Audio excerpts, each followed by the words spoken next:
All right. So today, this episode, we're going to be talking about Gen V Season 2, Episode 1. Episodes 1 through 3 premiered last Wednesday. I'm going to give a review of those two before Episode 4 comes out this upcoming Wednesday. And I think from here on out, the episodes are going to release like one at a time.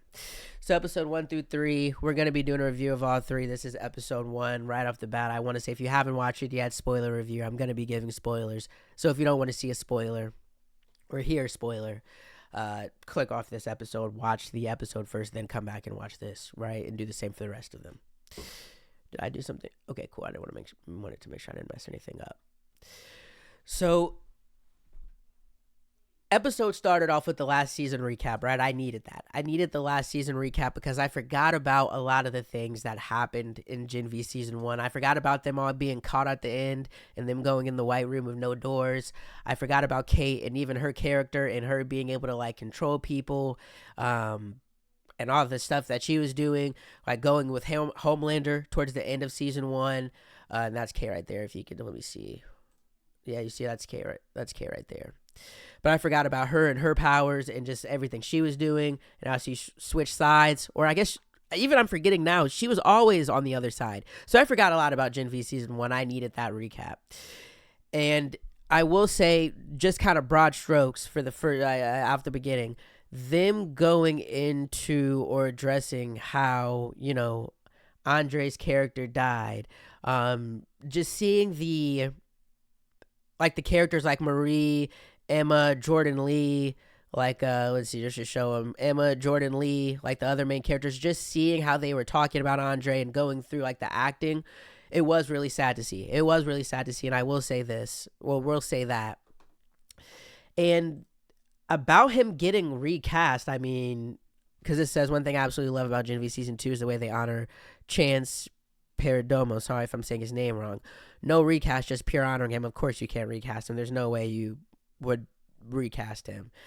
So yeah, it was sad. That was really sad to see. And I do like, or I just assumed, I mean, how could you do anything else, that they just, he dies in the show, right?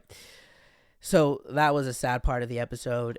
I will say, one of the big questions I had, or one of the, another broad strokes thing, in the first scene of the episode, was that them making Compound V.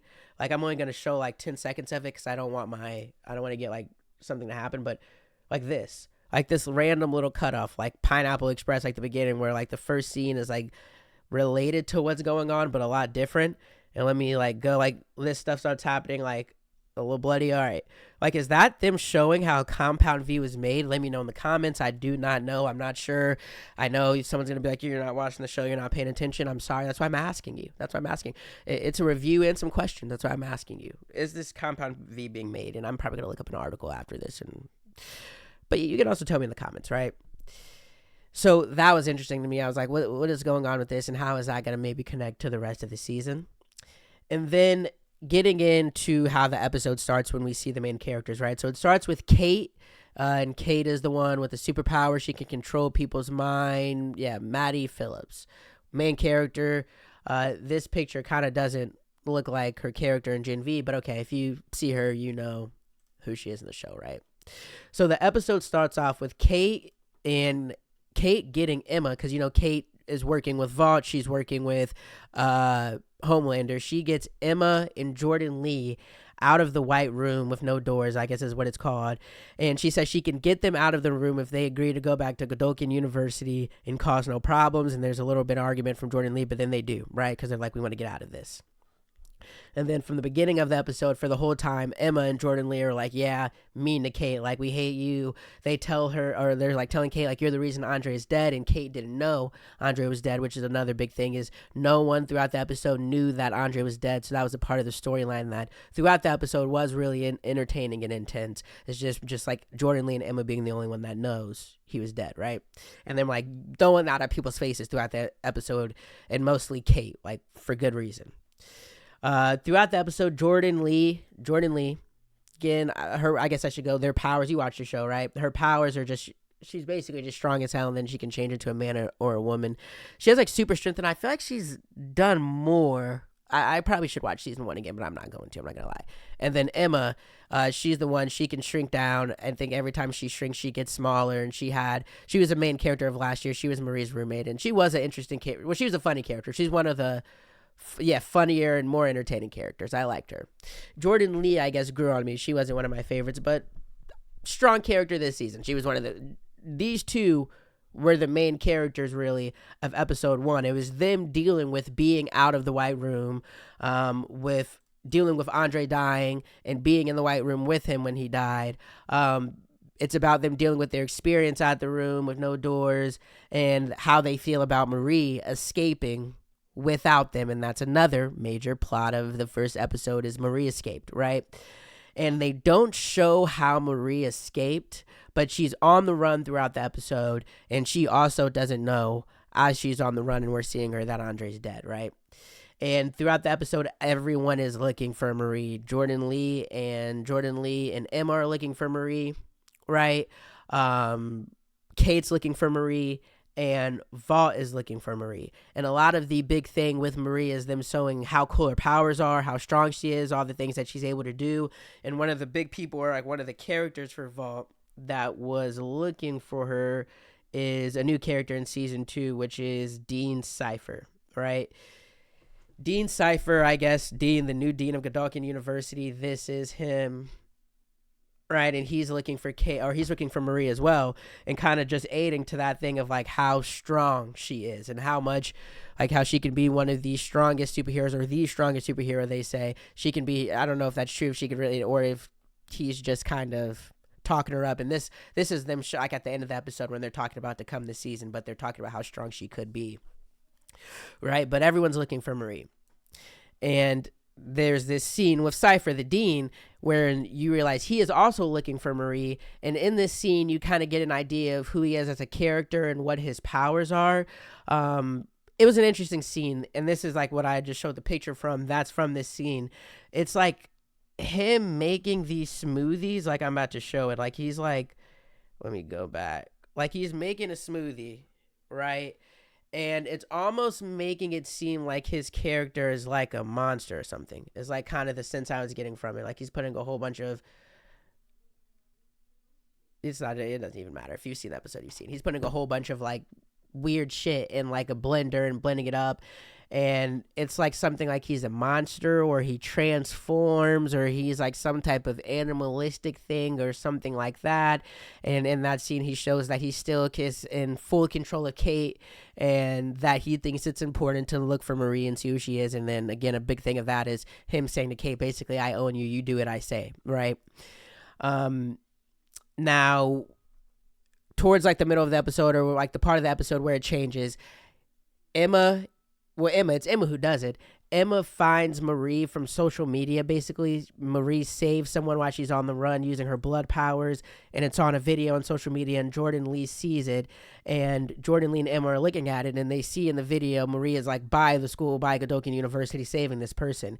So they're like, okay, let's go find Marie. And while they're like doing this investigative work, Kate is watching them, right? Kate is spying on them for Cypher. So Kate's like seeing them see Marie.